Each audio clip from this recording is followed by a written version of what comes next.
बात की गई थी अफ़गानिस्तान में क़याम अमन के हवाले से। बड़े खुशगवार माहौल में ये गुफ्तगू हुई थी, मुलाकात हुई थी और हमने ये भी देखा कि सदर डोनाल्ड ट्रंप की जानिब से कहा गया था कि वो ये चाहते हैं कि मसला कश्मीर जो है वो भी डिस्कस किया जाए पाकिस्तान और अमेरिका के दरमियान।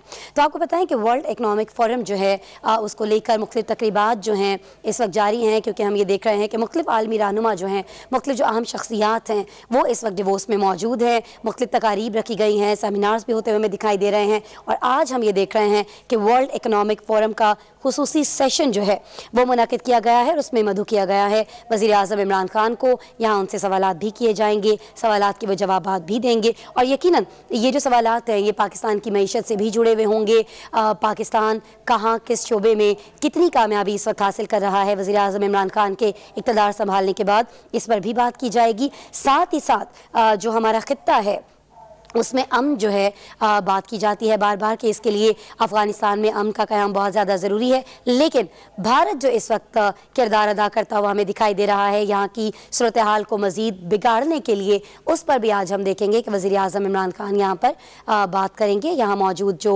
हाज़रीन होंगे उनके सवालात भी लिए जाएंगे और फिर वज़ीर आज़म इमरान खान इन सवालात के जवाबात देते हुए भी हमें दिखाई देंगे।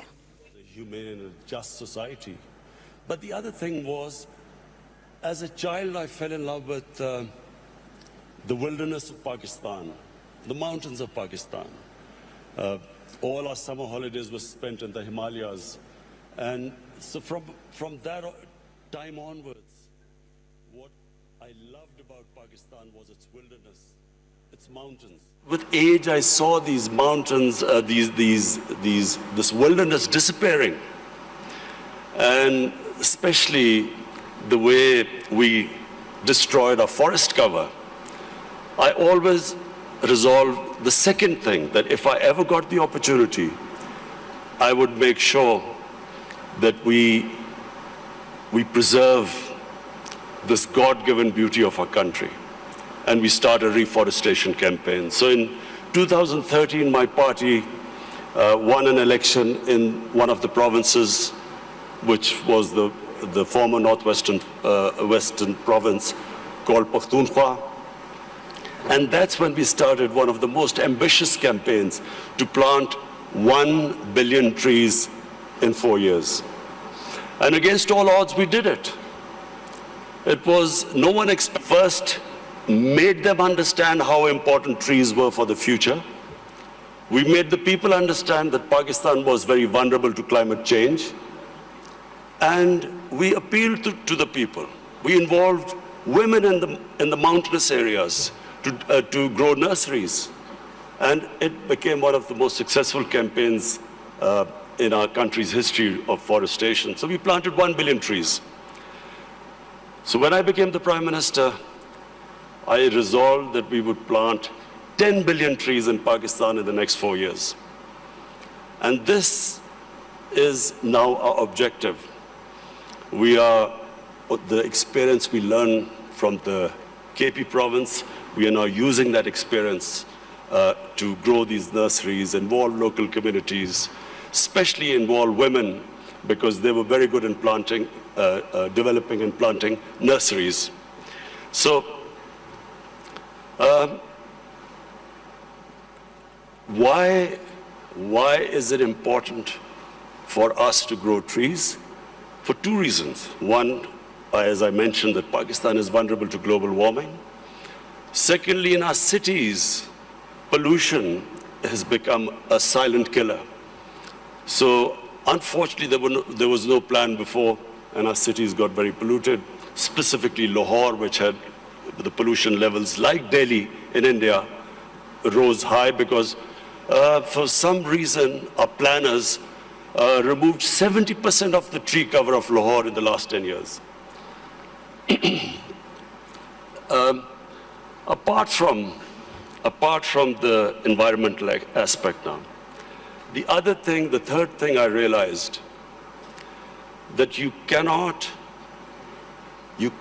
make your economy grow unless and until there is peace and stability. Pakistan in the 80s became part of what was the Afghan Jihad. Pakistan became allied with the US to to stop fight for the freedom in Afghanistan from the Soviets. We had militant groups in Pakistan trained to do guerrilla activities in Afghanistan. Once that ended, once the Soviets left, we were left with the militant groups, and Pakistan suffered the consequences. First time ever we had militant groups in Pakistan. We had sectarian groups. We had this called the Kalashnikov culture. We had drugs coming into the country. And that was a watershed in Pakistan. Things started going wrong when, and as I repeat, for economy, you need stability. You need peace and order. So if you have armed militias in your country, that became one of the impediments on economic growth. Come 9/11, we again joined the US in its war on terror.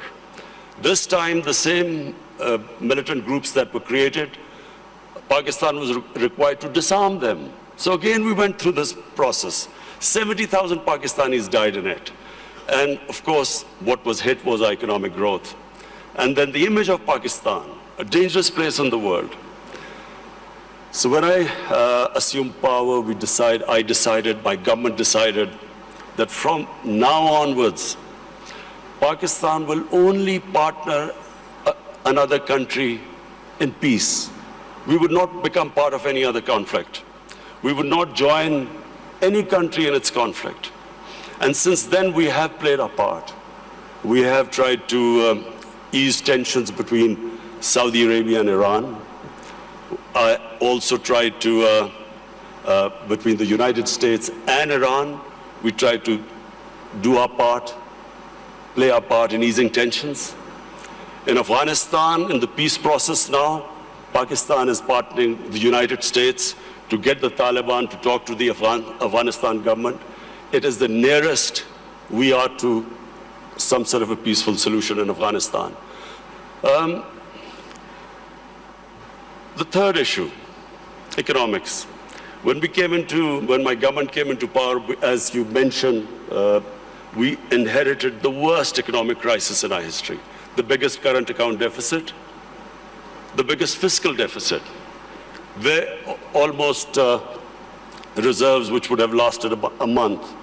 Since then, I must pay tribute to my economic team. And of course, we took very tough decisions. I have been in public eye for 40 years, but the sort of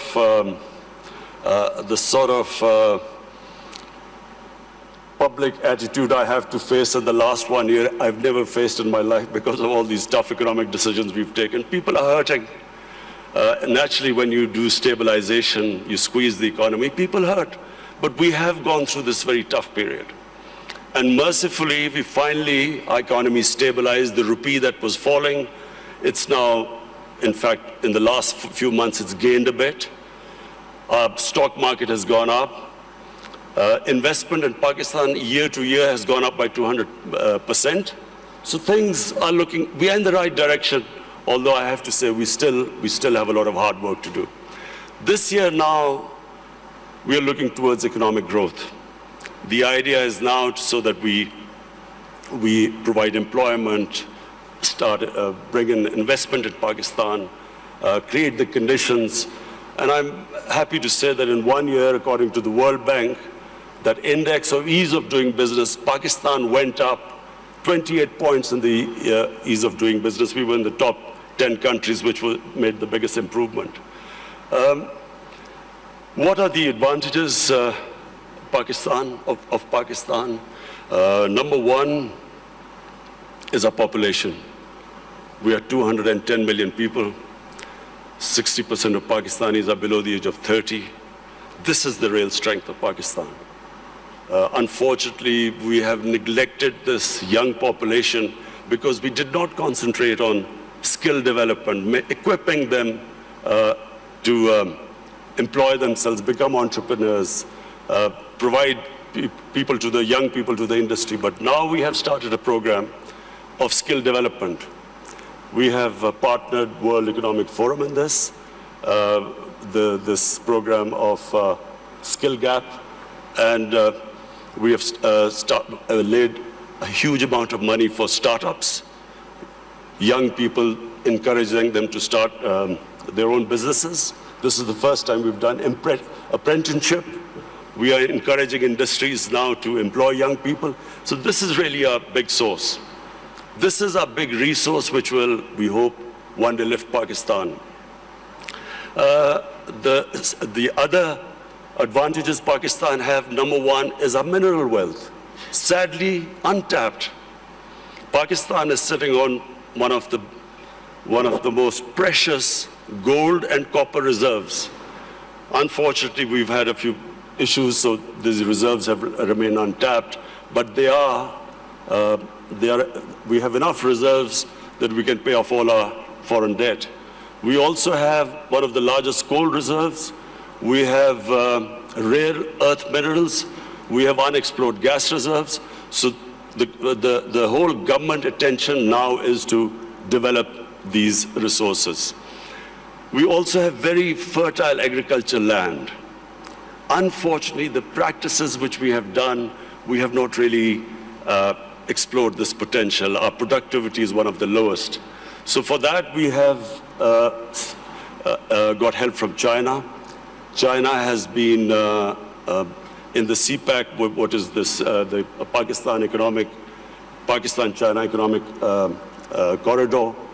We have in that got China to help us in developing the productivity of agriculture sector.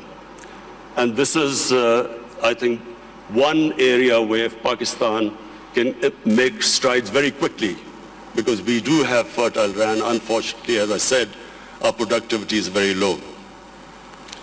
And finally, my vision of Pakistan stems from its strategic location.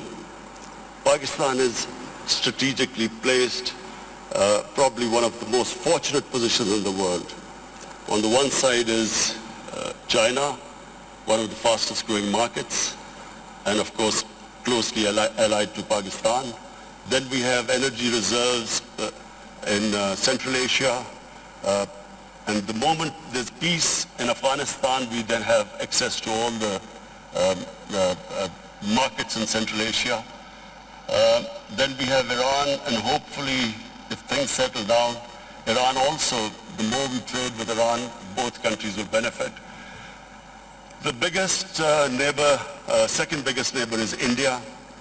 Unfortunately and sadly, the situation between India and Pakistan is not what it should have been. There are various reasons, and I won't go into it right now. This is not the right forum.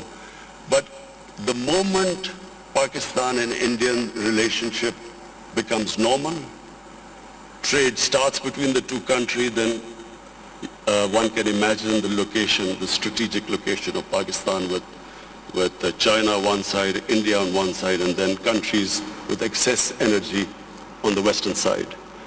I am someone who believes that in Pakistan, the moment we get our governance right, that is the real issue. Sadly, our governance, in the past 30 years, the way our governance deteriorated, that was one of the biggest reasons that we have not been able to fulfill our potential as a country. The country has tremendous resources, young population, strategic located. From now on, my government's biggest challenge now is how we can improve our state institutions, so we can improve our governance, so we can tap our potential. Thank you. वज़ीर आज़म Imran Khan World Economic Forum में खिताब कर रहे थे, खुसूसी session, उससे वज़ीर आज़म का खिताब हम आपको बराह रास्त दिखा रहे थे जब वज़ीर आज़म ने अपने खिताब का आगाज़ किया, गुफ्तगू का आगाज़ किया. For your country, also very impressive, without any manuscripts, so eloquent, laying out your visions. Last year, foreign direct investments to Pakistan increased with 70%. I guess this is also related to